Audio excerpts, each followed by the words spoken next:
নমস্কার বন্ধুরা, তথ্যমিত্র ইউটিউব চ্যানেলের পক্ষ থেকে আপনাদের সবাইকে স্বাগত। আজকে এই ভিডিওতে আমরা আলোচনা করব সরকারি কর্মচারীদের মহার্ঘ ভাতা সংক্রান্ত আরও একটি নতুন খবর সম্পর্কে।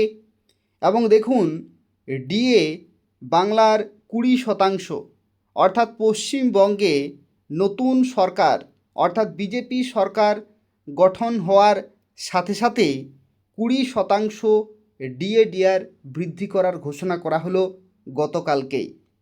এবং এই খবরটি ত্রিপুরার জন্য খুবই গুরুত্বপূর্ণ, কারণ ত্রিপুরাও হচ্ছে ডবল ইঞ্জিন সরকার, পশ্চিমবঙ্গ ডবল ইঞ্জিন সরকার, এবং যে সমস্ত প্রতিবেশী রাজ্যগুলি ডবল ইঞ্জিন সরকার রয়েছে সেই সমস্ত রাজ্যগুলিতে ডিএডিআরের পরিমাণ কিন্তু ক্রমশ বৃদ্ধি করা হচ্ছে, যাতে কেন্দ্রীয় হারে যে ডিএডিআর প্রদান করা হয় সেই ব্যবধান যাতে কম হয় তার জন্য। বাংলাতে অর্থাৎ পশ্চিমবঙ্গে ছিল 18% ডিএডিআর, কিন্তু এক লাফে 20% ডিএডিআর বাড়ানো হলো, যার ফলে বর্তমানে হয়ে গেল 38%। তো এটা একটা খুবই ভালো একটি খবর রয়েছে পশ্চিমবঙ্গের জন্য। এবং তার পাশাপাশি যেহেতু ত্রিপুরাতেও ডবল ইঞ্জিন সরকার, তো ত্রিপুরাবাসীও কিন্তু আশা করছেন যে যাতে ডিএডিআরের পরিমাণ দ্রুত হারে বৃদ্ধি করা হয়। দেখুন, এটা মহার্ঘ ভাতা সংক্রান্ত একটা অত্যন্ত গুরুত্বপূর্ণ একটি নতুন খবর রয়েছে, সেই সম্পর্কে সম্পূর্ণভাবে আলোচনা করব। পুরোপুরি ভিডিওটি দেখতে থাকুন। তো দেখুন, পশ্চিমবঙ্গ সরকারের যুগান্তকারী ঘোষণায় 20% ডিএ। ত্রিপুরায় সর্বমোট ডিএ হচ্ছে 41%, আর ডবল ইঞ্জিনের পশ্চিমবঙ্গে 38%। আপাত দৃষ্টিতে বাংলায় পাওনা হচ্ছে 22%, আর ত্রিপুরায় 19%। অর্থাৎ কেন্দ্রের সাথে রাজ্যের যে ব্যবধান সেটা পশ্চিমবঙ্গে রয়েছে 22%, আর ত্রিপুরাতে রয়েছে 19%। 48 দিনের সরকারের এই অভূতপূর্ব উদাহরণ নিয়ে বাংলার শিক্ষক কর্মচারীরা এতটাও খুশি নন, কারণ তারা জানেন আদালতে গিয়েছিলেন বলেই এই সুযোগ মিলেছে। বিদায়ী সরকারের মুখ্যমন্ত্রী মমতা বন্দ্যোপাধ্যায়ও ঘোষণা করেছিলেন যে তৃণমূল কংগ্রেস আবার সরকারে এলে ডিএ সংক্রান্ত বকেয়া মিটিয়ে দেওয়া হবে।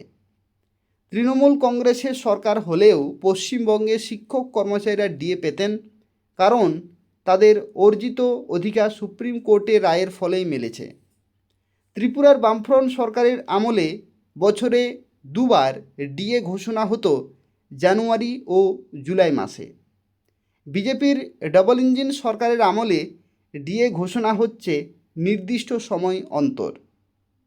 কিন্তু বিষয় হলো, ত্রিপুরার শিক্ষক কর্মচারীরা ডিএর জন্য আদালতে যাননি। মুখ্যমন্ত্রী ডক্টর মানিক সাহা সরকারের আমলে বারবার বলা হয় এটি শিক্ষক কর্মচারী বান্ধব সরকার। 2018 সালে ডবল ইঞ্জিন সরকারের আমলে এ রাজ্যে শিক্ষক কর্মচারীদের কাছে সবচেয়ে গুরুত্বপূর্ণ বিষয় ছিল কেন্দ্রীয় হারে বেতনক্রম, কেন্দ্রীয় হারে ডিএ, সপ্তম বেতন কমিশনের সুপারিশ হুবহু বাস্তবায়ন। কিন্তু তা এখনও হয়নি। শিক্ষকরা বেতন বৈষম্যের শিকার। ফিটমেন্ট ফ্যাক্টর 2.57 না মেলায় বহু শিক্ষক প্রতি মাসে 5 থেকে 6 হাজার টাকা কম পাচ্ছেন। বহু প্রধান শিক্ষক, সহকারী প্রধান শিক্ষক এবং ইনচার্জ শিক্ষকরাও তাদের বিদ্যালয়ের কোনো শিক্ষকের তুলনায় প্রতি মাসে 5 থেকে 6 হাজার টাকা কম বেতন পাচ্ছেন। এর অন্যতম কারণ হচ্ছে ফিটমেন্ট ফ্যাক্টর 2.57। অন্যদিকে কেন্দ্রীয় হারে ডিএ ঘোষণা হয়নি। কেন্দ্রীয় সরকারের ফিটমেন্ট ফ্যাক্টর 2.72 এবং ডিএ হচ্ছে 60%। পশ্চিমবঙ্গে ডিএ ঘোষণার আগেই আসাম সহ বহু রাজ্যে কেন্দ্রীয় হারে ডিএ দিয়েছে। বলা ভালো, কেন্দ্রীয় সরকারের ঘোষণার সঙ্গে সঙ্গেই অনেক রাজ্য ডিএডিআর ঘোষণা করেছে। ত্রিপুরা বামফ্রন্ট সরকারের সময় কেন্দ্রীয় হারে ডিএডিআর দিয়েছিল, তখন তৎকালীন post office Choumuhani federation Tripura হাইকোর্টে মামলা করেছিল। হাইকোর্টের নির্দেশে ডিএ ও ডিআরের ব্যবধান শূন্যে নামিয়ে আনা হয়েছিল।